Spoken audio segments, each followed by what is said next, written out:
It's time for Clubhouse Chatter. Here's Norm Ordez. All right, hey, welcome back to another rainy Tuesday here in the hills outside of Amity, Oregon, up here in wine country. I was going to say vineyard country, but wine country. In fact, Brian got a couple of new bottles of wine today, and yeah, things are going well.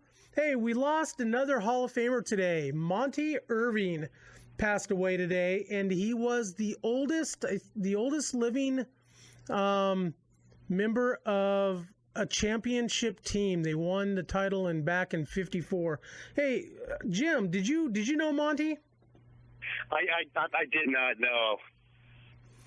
So our guest is Jim Campanis Jr., and he is our music aficionado, even though there's a ton of ball players that are. Jim, of course, is the famous Campanis family, Dodgers, in with the Dodgers, his dad and Grandpa Al. Of course, Grandpa Al, had some things to do with Jackie Robinson and stuff like that. And great family, baseball family, great stories. And Jim is also a musician and was also in the Mariners organization. You were an All-American at USC, weren't you? Yes, absolutely. Love the Trojans, fight on, etc. Fight on, that's right. And Jim, how you doing today? I'm doing great, Norm. Great to be back. Thank you. So we brought you on. Man, we've lost a couple of great musicians in the last week and a half. Of course, they come in threes. Yeah, they do. And Lemmy, of course, lead singer and bassist from Motorhead. Man, I mean, what do you say about Lemmy? I never had a chance to meet him, but I've heard stories from people who have. And I mean, the guy actually had Jack Daniels running through his veins. I mean, it wasn't blood, it was Jack Daniels. But the guy was, from what I hear, the guy was down to earth, and he was a war historian. So World War I, World War II, he was a huge collector of Nazi memorabilia. I'm not sure how he got onto that, but that was his deal. He collected Nazi memorabilia, and you could ask him almost any question about World War I, World War II, and he could tell you the answers. Yeah, that's interesting. And I have a little kind of like a strange Lemmy story, but so one night, I don't know, it was probably like 11 on a work night, and I got a call from my mother-in-law who lives in Vegas, and she's pretty much a professional gambler. Like, that's her occupation. She puts that on her 1040, And anyway, she goes, Jim, I just met a guy he says he's a famous musician, but I don't believe him.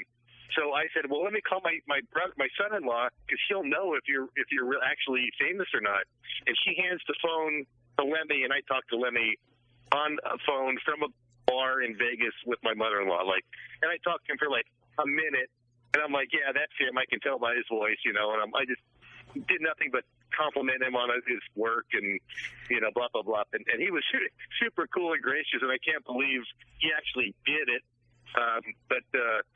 Again, just when I heard we go back 6 months ago, and there was a little bit of, let's say, foreshadowing maybe into his true health issues, Right. He had to cancel some shows and et cetera. And I was concerned at that point, but I was hoping, like we all probably were, that he was going to be able to turn the corner, and unfortunately, that wasn't the case. But, again, here's a guy who left behind, and I think what else can we do as humans but leave behind just a fantastic catalog of your life, basically. And when you're a musician, your music is your loudspeaker, is your voice. And for him to leave behind this catalog that he's left, not just for us, but for future generations, I think that, that's one of those things that, you can drop the legendary, status on people like that, Oh, absolutely. And I'm going to be honest, Motorhead's music isn't for everybody. I mean, it's fast and it's loud. You think Metallica is fast and loud? Motorhead is 10 times that, and But yeah, it is. It's, Ace of Spades, legendary song that they did, and probably one of my favorites. And, but I hear, he was just one of those guys that you could actually meet at the bar, sit down and just chat. And I have a buddy who's a musician here in Oregon, lives down south, and he told me about a story of when he met him up here in Portland, up at a club called Dante's, and he invited him to play pool with him. And he said Lemmy was a pool shark, took his money, and had a coffee cup. And he said that, he took out a little bottle and put it in with his coffee, and then he took out a little packet of powdery substance and mixed it in and stirred it up, and he continued to drink that, and there was no questions of what it was.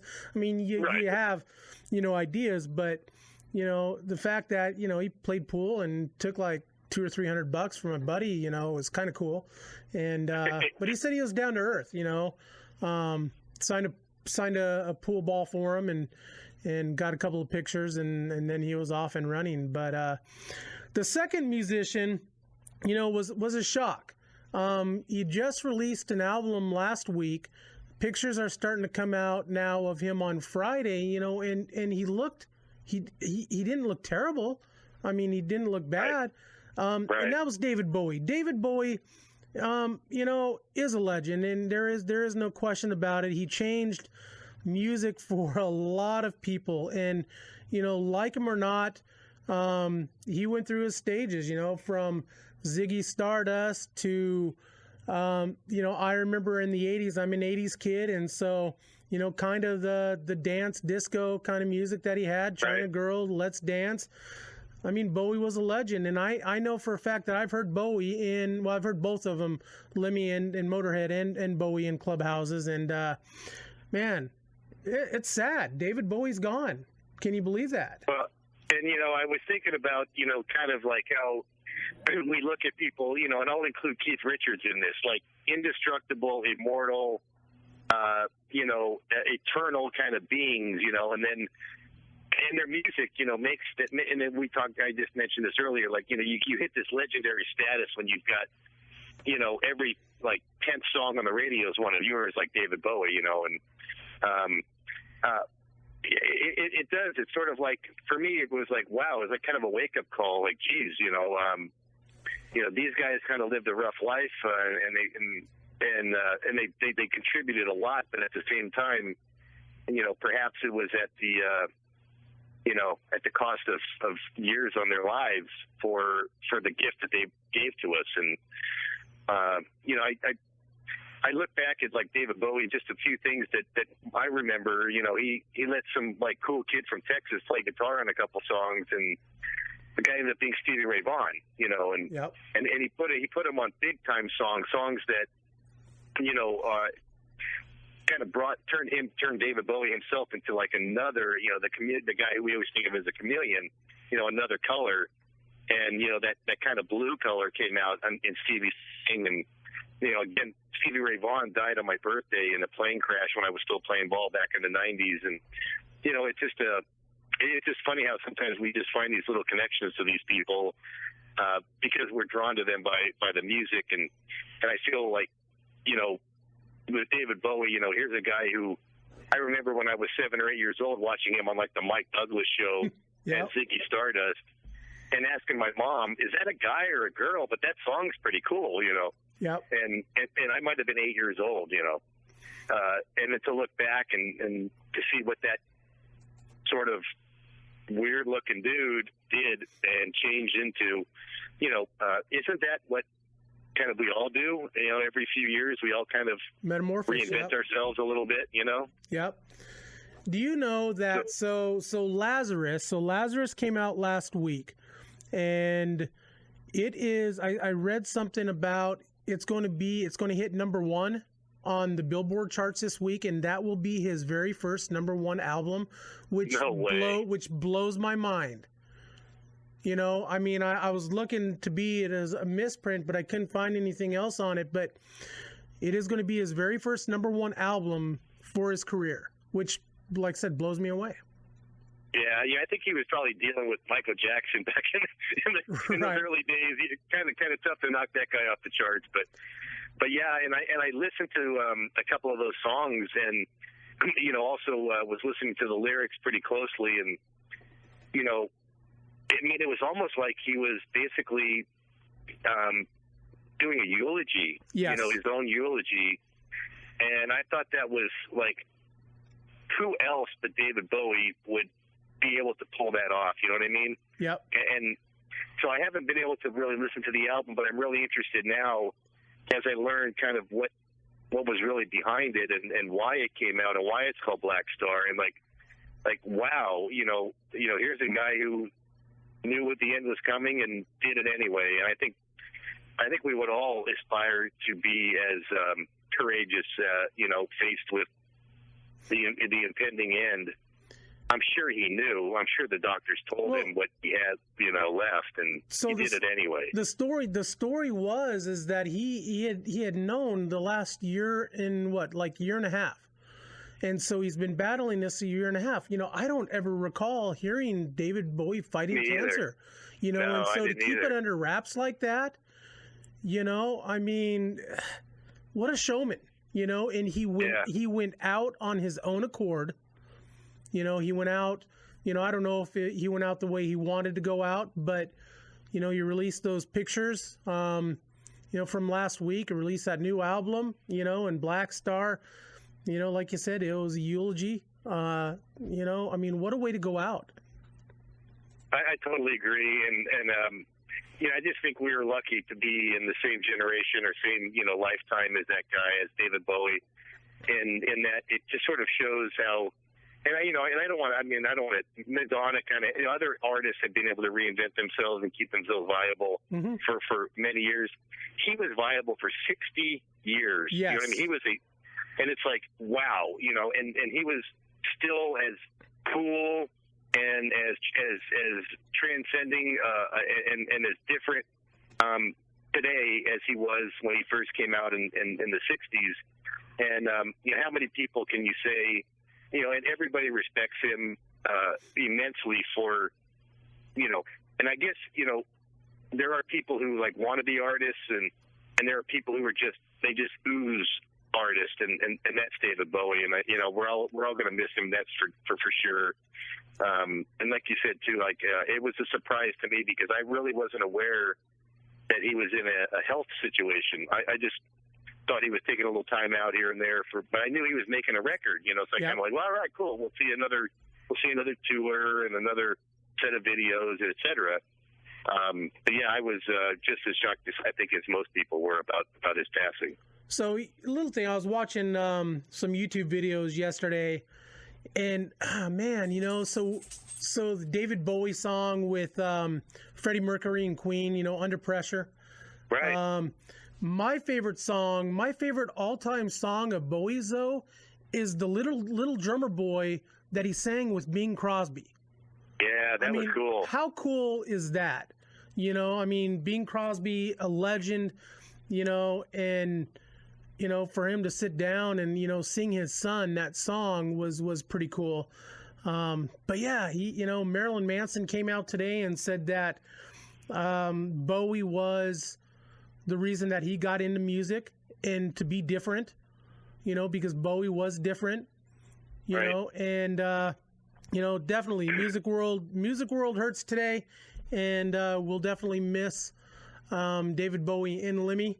I don't know if they were baseball fans, but I really don't care. Baseball and music goes hand in hand, and that's shown by people like Jake Peavy and Tim Flannery, and saw a clip, I love those guys. Yeah, saw a clip with Peter Gammons. Cool videos. Yeah, saw a clip with Peter Gammons, on the guitar and whatnot and singing and stuff like that, and when you're on the road and this, I don't know how many guys actually pick up guitars, but I know there's quite a few. Because it's to pass time when you're on the road. Yeah, but I'll tell you something real quick, and this is, I say this all the time, and then people look at me like, really? I feel this from the deepest part of my heart, right? So when I was on a bus with 25 baseball players, okay, and I don't want to say every, but nearly every guy. Now, no offense to pitchers, but they tended to be the ones that were less musical. Okay, they just had a fire. They just had like a God-given thunderbolt, attached to their right or left arm. Okay, but the position players, for the most part, there's so much rhythm that goes into hitting. There's so much hand-eye coordination. There's so much like fine, minute motor skills that comes with fielding and throwing. Or throwing, the glove transfer between the ball and your glove, your throwing hand. There's so many things with your footwork and all these little fine details. And by the way, we also are trained to work our asses off to get better. Right. Well, that's the same exact thing musicians do. Same exact thing. And all my musician friends, they have the same, almost identical background where they're like, oh, I was an all-star in Little League. And then when I got to high school, I had long hair and the coach was a jerk. So I decided to play music instead of baseball. I see this. I hear even professionals, like legendary musicians that I've worked with in some of the shows that I've promoted for in my marketing jobs. These guys would find out that I was a player and they would just start spilling their guts on how much they wish that they could have been an athlete instead of a musician. And I'm thinking, dude, I have the opposite feeling, And so, but I think, there's a thing about timing. And so when you hit a 97 mile an hour fastball right on the screws and drill a line drive to left center, I can't, to me, it feels the same exact way when I'm playing 180 beats per minute and I need to hit like 5 notes in a row. Bang, bang, bang, bang, bang, without having sort of that sense of timing that allowed me to hit a fast baseball, it allows me to play those fast notes on a guitar, And then there's like this thing about creativity, that comes, and I don't know if it's just me, but I feel like we in baseball, a lot of these guys, we had like super creative minds. I don't know if it was out of boredom or it was just innate, but that creative part of it also aided in the music part of it. It also aided in baseball because as a baseball player, you kind of need to be creative and see opportunities and attack those opportunities that might present themselves in a split second. So for example, the ball gets away from the catcher and boom, you run to second, right? Right. When you're on first. And you see that opportunity present itself when the ball hits the dirt, boom, you're gone. That's something that you practice, just like the musicians practice stopping their song and then starting it up again and after you count to 3 to add that dramatic feel and effect to the music. Yeah, I feel like a lot of that is just it comes from the same part of our brains and the same part of our souls. And at the end of the day, our locker room, we'd actually fight over what music was. We had to put a chart up. Yep. And it's like, okay, today is Latin music day. Tomorrow's classic, or rock metal day. And then the next day after that is, hip hop day. And we'd all work together to make sure that there was music pumping in the locker rooms, when we were playing. Right. So let's get a quick story out of you. So we're going to keep on the music theme, and one of my favorite stories that I've seen you post a couple times up on Facebook is there is a musician out there by the name of Barry White, and Barry White, actually his son played baseball at USC, and he played with you, and I will let you take that story from there. Yeah, so Kevin White was a pitcher, right? He was 1 year ahead of me. So when I got to USC, he was a sophomore, and he already pitched the freshman year. And he had some decent success, pitching on the USC team as a reliever. So, by the way, Kevin White played with Jack McDowell and a bunch of these killer guys that were in the Valley, LA Valley, San Fernando Valley. Right. So anyway, I was born and raised in Orange County, which we call it the Orange Curtain because we're kind of isolated with especially back then with our own little ways, and No Doubt came out of my area, and the Cottonmouth Kings and punk rock and this radio station called K-Rock was our living and breathing lifeline to music in Orange County, even though it was spread over all of LA. And so we really didn't get much in any other kind of genres of music. And if you remember back in the day, you were kind of like a rock guy, or you were a disco guy, or a rap guy. You weren't like allowed to be all of them because that was the culture. Anyhow, I go to USC at 18 years old, and I'm a catcher. So my roommate's a pitcher, and he played in the Valley also, and he introduced me to Kevin, and Kevin goes, "Hi, I'm Kevin." I'm, "Hey, I'm Jim. How you doing?" And Kevin goes, "Yeah, I understand. Your family's affiliated with the Dodgers." I said, "Well, yeah, my grandpa's at the time. My grandpa is a GM, and my dad works for the team too. He does community service and speeches and things like that." And he's like, "Yeah, well, that's cool, man. And I love the Dodgers." He goes, "Yeah, and my dad's in the entertainment business." I go, "Really? Oh, that's awesome. Like, what does he do?" "Oh, he's a singer." "A singer? Oh, well, what's his name?" I said, he says, "Barry White." I go, Barry White?" And he's like, "Yeah, it's Barry White." I go, "Yeah, I never heard of him. Never heard of him." He's like, no, man. He's like, kind of, my roommate's like screaming at me, "Dude," he's like starting to sing the song. He sings this one and he sings it. I'm like, "Yeah, man, I don't know that song. Like, is it on like KLOS, which is our big rock station here?" No. He's like, he's on the radio all the time, but like on the R&B stations, I like, "Yeah, man, I don't listen to that stuff, man, and everyone around was laughing, and they're like, I know I embarrassed myself, but at the same time, I never heard of Barry White at 18 years old. Isn't that crazy? But at the end of the day, Kevin and I became good friends. I caught him a bunch. He's a great dude, and he went on to work with his dad for many years until his dad passed as kind of his manager and then his tour manager and then other things. He's keeping the legacy alive here. But yeah, we were fortunate to have a lot of kind of famous siblings. I also played with this kid Ben Ford and his dad's Han Solo. And Ben, by the way, is a celebrity chef that you can see all the time on the Food Network. I did. That's right. We had a real fun group of guys, and I could go on and on about 10 more guys that were relatives of somebody famous. But it was a real fun time, and at the end of the day, we were all just so focused on baseball and music that it really just, we were like, and it was unlike anything I ever experienced in the pros or anything in high school. We just had a very unique and really cool chemistry going on at USC in those years, Right. And USC at that time was a dynasty in baseball. And, I hope they get there again. And I know they're working towards that. And, college baseball's good when USC is good and UCLA is battling it out with them, and Texas is at the top of their game, and Wichita State. And, I go back to the old days, when they first, broadcasted the College World Series on ESPN, and you had Wichita State, you had the Maine Black Bears on there, Gene Stevenson and his Wichita State, Gustafson with his Texas, Oklahoma State, Mississippi State, USC. Man, all those powers, and it's different now. Now you're getting, Oregon State's good. Oregon is getting there. Stanford, of course, was always good. And, the TCUs and whatnot, Rice's are starting to step up. I mean, it's still fun to watch, but, I think college baseball is good is when you got those old powers. I still have an issue. I'm going to throw my 2 cents in real quick, Norm. I got a little issue with college baseball, and it comes down to two things.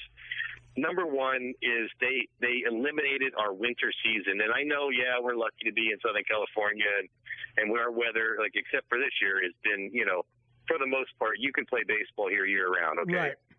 And we played 60, maybe 70 games between the start of school and Christmas break, at least 60 to 70 games.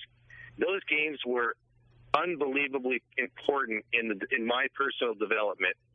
As a catcher, as a sort of a team leader, and as a hitter.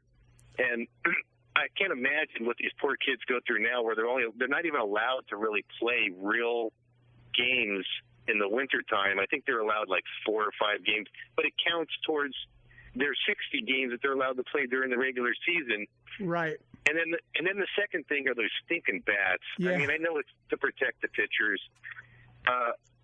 You know what? I hit some aluminum bat home runs. I'm not going to lie. Okay, we had the Black Magics that just, you just kind of get it near the barrel and it's gonna bump, it's gonna jump off your bat.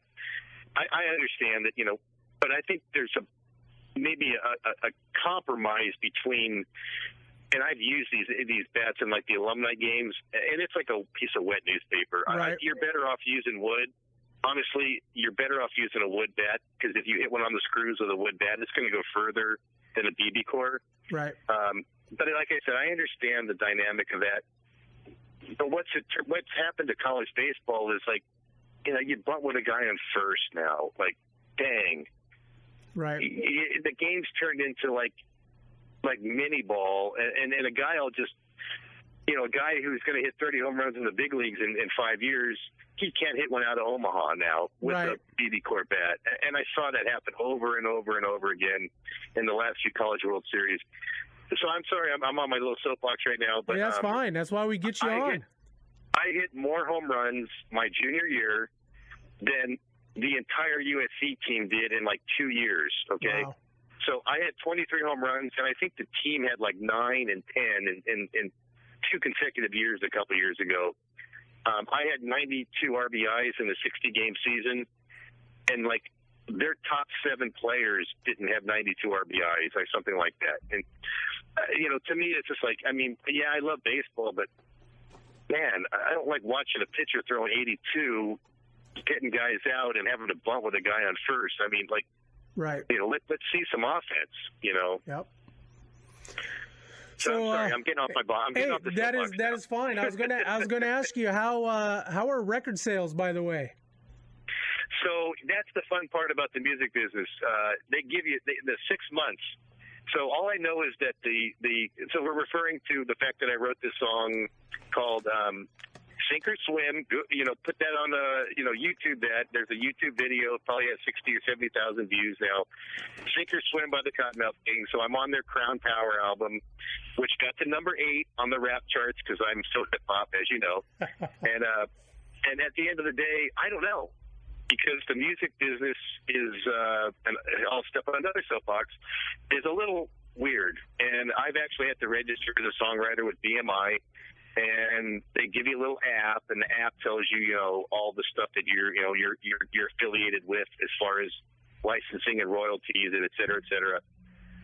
But you don't know what sales are or what anything is until 6 months after the release. And wow. So it's actually 9 months. So in March of this year, I will actually know if I made 2 cents or 200 or a couple. I don't know what I'm going to make. But the album it made it to number 8, and my song appears to have the second or third most popularity on the album. So you would assume that it's selling at some. And by the way, I bought the song myself. So if they say you got 0, I'm like, wait a minute, I bought it. Mm-hmm. So I'm just sort of waiting to find out, like, sort of how everything kind of works on that end. Right. And that's also something that I have a real deep concern over is, the future of the music business. Based on what I'm seeing as a musician, it's really almost impossible to be a full-time musician unless you have the ability to sell 6-figure units. Right. Really tough. So how many views did you say it possibly had? Last time I checked, it was over 60,000 views on YouTube for the video. There's a guy playing guitar on that video, but it's not me. Okay, but they made that video when they were 63,239. Boom! There you go. So and there's commercials for that, so I'm supposed to get a piece of that too. We'll see. Like I said, I don't know. But, right. I will let you know, and I'll be very transparent because I am actually. So, I think it's important for people to see the state that the music business is in.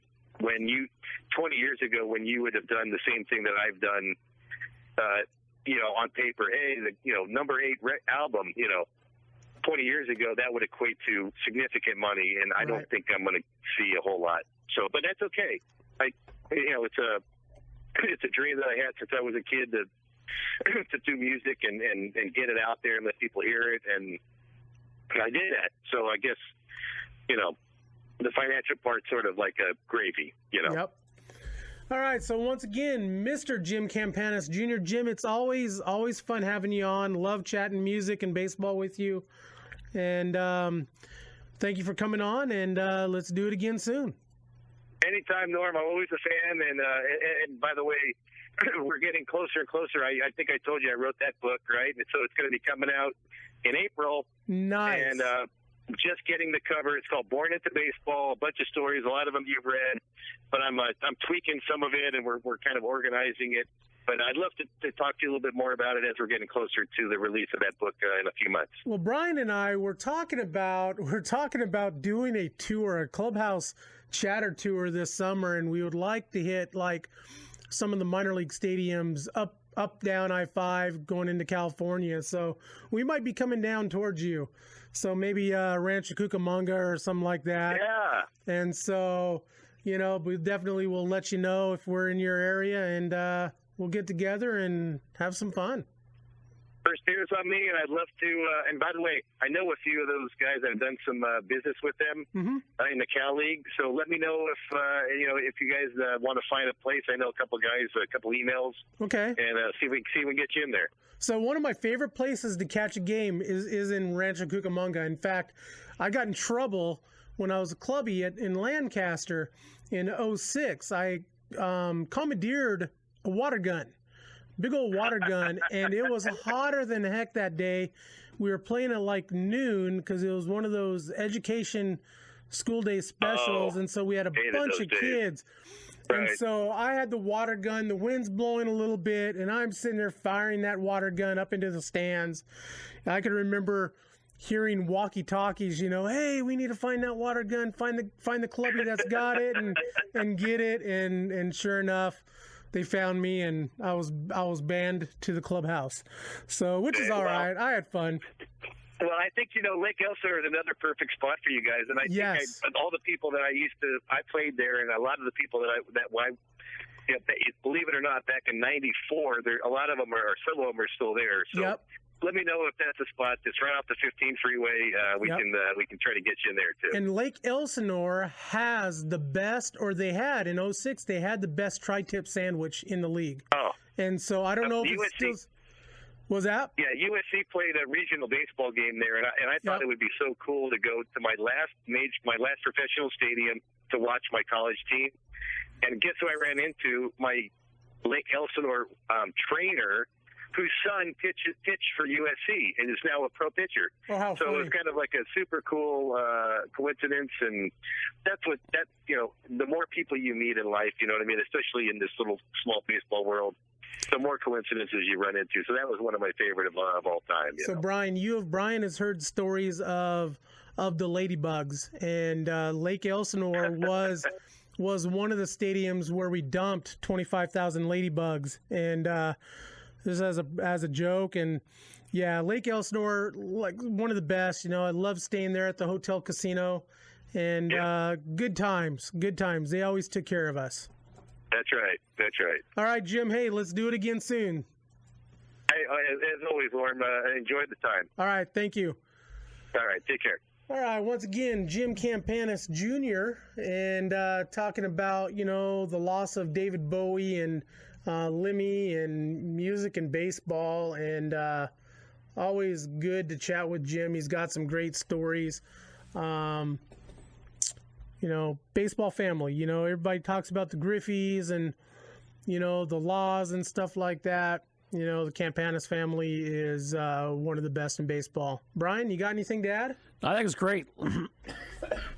He's all choked up. I love listening to Jim. Great stories, just a storied background too, a historical background from his family. And, the guy, he does different things. He's a musician. He's a marketing person. He just embraces life. You can tell from what he does. So it's great to hear. And, I'd love to get down there and meet him. Absolutely. So we are sponsored by, drumroll, baseballisms.com. If you like the shirt that I'm wearing and the hat that I'm wearing, you can find it at Baseballisms. Baseballisms.com. Shoot them a message and tell them you heard us on Clubhouse Chatter. They might give you a discount. I don't know.